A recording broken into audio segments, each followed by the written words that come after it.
Hi hello friends అందరికీ నమస్కారం. ఈరోజు ఈ వీడియోలో ఏపీ రాష్ట్ర వ్యాప్తంగా ఉన్నటువంటి పెన్షన్దారులకు జనవరి నెల పెన్షన్లకు సంబంధించి శుభవార్తలు రావడం జరిగింది. సో ఆ శుభవార్తలు ఏంటి, సో దానికి సంబంధించిన పూర్తి ఇన్ఫర్మేషన్ ఈ వీడియోలో తెలుసుకుందాం. వీడియోని ఎక్కడా కూడా స్కిప్ చేయకండి ఫ్రెండ్స్, అండ్ కూడా చూడండి.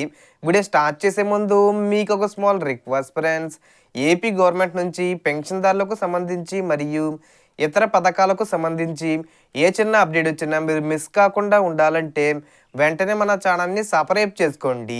అండ్ సబ్స్క్రైబ్ చేసుకున్న వాళ్ళందరూ కూడా సబ్స్క్రైబ్ బటన్ పక్కనున్న గంట సింబల్లో ఆల్ అని పెట్టుకోవడం మర్చిపోకండి ఫ్రెండ్స్.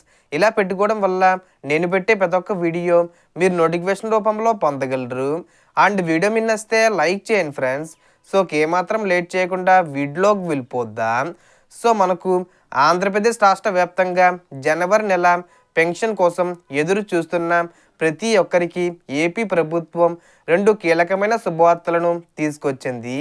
ఈ జనవరి నెల నుంచి పెన్షన్ పంపిణీ కొత్త విధానంలో జరగబోతుంది. ముఖ్యంగా జనవరి 1వ తేదీ న్యూ ఇయర్ సెలవు కావడంతో ఆ రోజును కాకుండా ముందే పెన్షన్లు ఇవ్వాలని సీఎం చంద్రబాబు నాయుడు గారు అధికారులకు ఆదేశాలు జారీ చేశారు.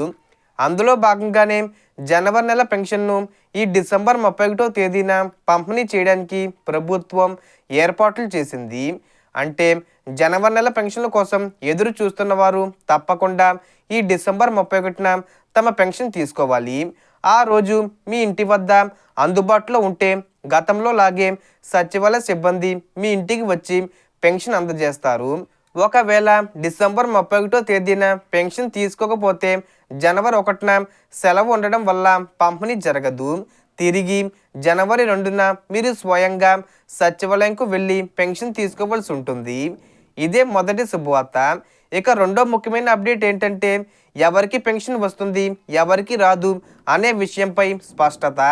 దివ్యాంగుల పెన్షన్ విషయంలో ఇటీవలే నిర్వహించిన వెరిఫికేషన్లో 40% కంటే తక్కువ వైకల్యం ఉన్నవారికి జనవరి నెల నుంచి పెన్షన్ పూర్తిగా రద్దు చేశారు. ఇప్పటికే నోటీసులు ఇచ్చి మళ్ళీ అప్పీల్ చేసి వెరిఫికేషన్కు వెళ్ళిన వారిలో కూడా 40% కంటే తక్కువ వచ్చిన వారికి పెన్షన్ ఇవ్వరు.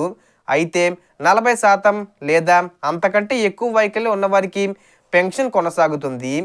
ఇక కొత్త పెన్షన్ల విషయానికి వస్తే నవంబర్ నెలలో స్పౌజ్ పెన్షన్లకు అప్లై చేసుకున్న వారికి, అంటే భర్త మరణించి భార్యకు పెన్షన్ బదిలీ అయిన వారికి జనవరి నెలలో కొత్త వితంతు పెన్షన్ కింద 4,000 రూపాయలు పంపిణీ చేస్తారు.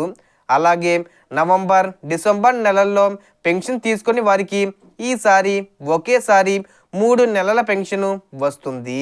ఉదాహరణకు నెలకు 4,000 రూపాయల పెన్షన్ తీసుకోలేని వారికి 3 నెలలు కలిపి 12,000 రూపాయలు, అలాగే 6,000 రూపాయల వరకు 18,000 రూపాయలు, 10,000 రూపాయల వరకు 30,000 రూపాయలు, 15,000 రూపాయల వరకు 45,000 రూపాయలు ఒకేసారి అందజేస్తారు. కాబట్టి అధికారులు అడగకపోయినా మీకు రావాల్సిన మొత్తం పెన్షన్ను తప్పకుండా తీసుకోండి. ఇక కొత్తగా పెన్షన్ కోసం ఎదురు చూస్తున్న వారికి ప్రభుత్వం మరో అప్డేట్ ఇచ్చింది.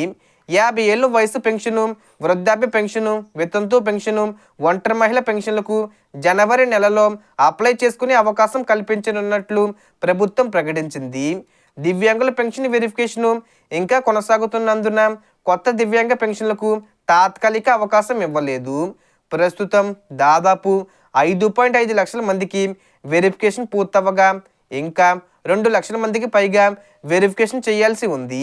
ఈ ప్రక్రియను మరో 3 నెలల్లో పూర్తి చేయాలని సీఎం ఆదేశించారు.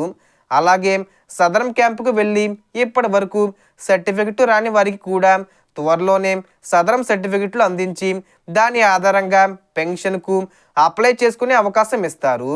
ఇక ఇప్పటికే పెన్షన్ పొందుతున్న వారు జాగ్రత్తగా ఉండాలి. ఎందుకంటే ప్రభుత్వం ఇంటింటి సర్వేను మళ్ళీ ప్రారంభించింది.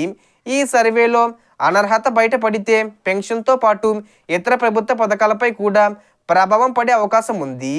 కాబట్టి అర్హత ఉన్నవారే పెన్షన్కు అప్లై చేసుకోవాలి. ప్రభుత్వం ప్రతి నెల కోట్ల రూపాయలను పెన్షన్ రూపంలో పంపిణీ చేస్తుంది. కాబట్టి ఈ జనవరి నెలకు సంబంధించిన అన్ని విషయాలను గుర్తుపెట్టుకొని ముందుగానే పెన్షన్ తీసుకొని ఎలాంటి ఇబ్బంది లేకుండా చూసుకోండి. సో దీనికి సంబంధించి ఏ చిన్న ఇన్ఫర్మేషన్ వచ్చినా నేను వీడియో చేసి పోస్ట్ చేస్తాను. ఆ యొక్క అప్డేట్స్ మీరు మిస్ కాకుండా ఉండాలంటే వెంటనే మన ఛానల్ని సబ్స్క్రైబ్ చేసుకోండి.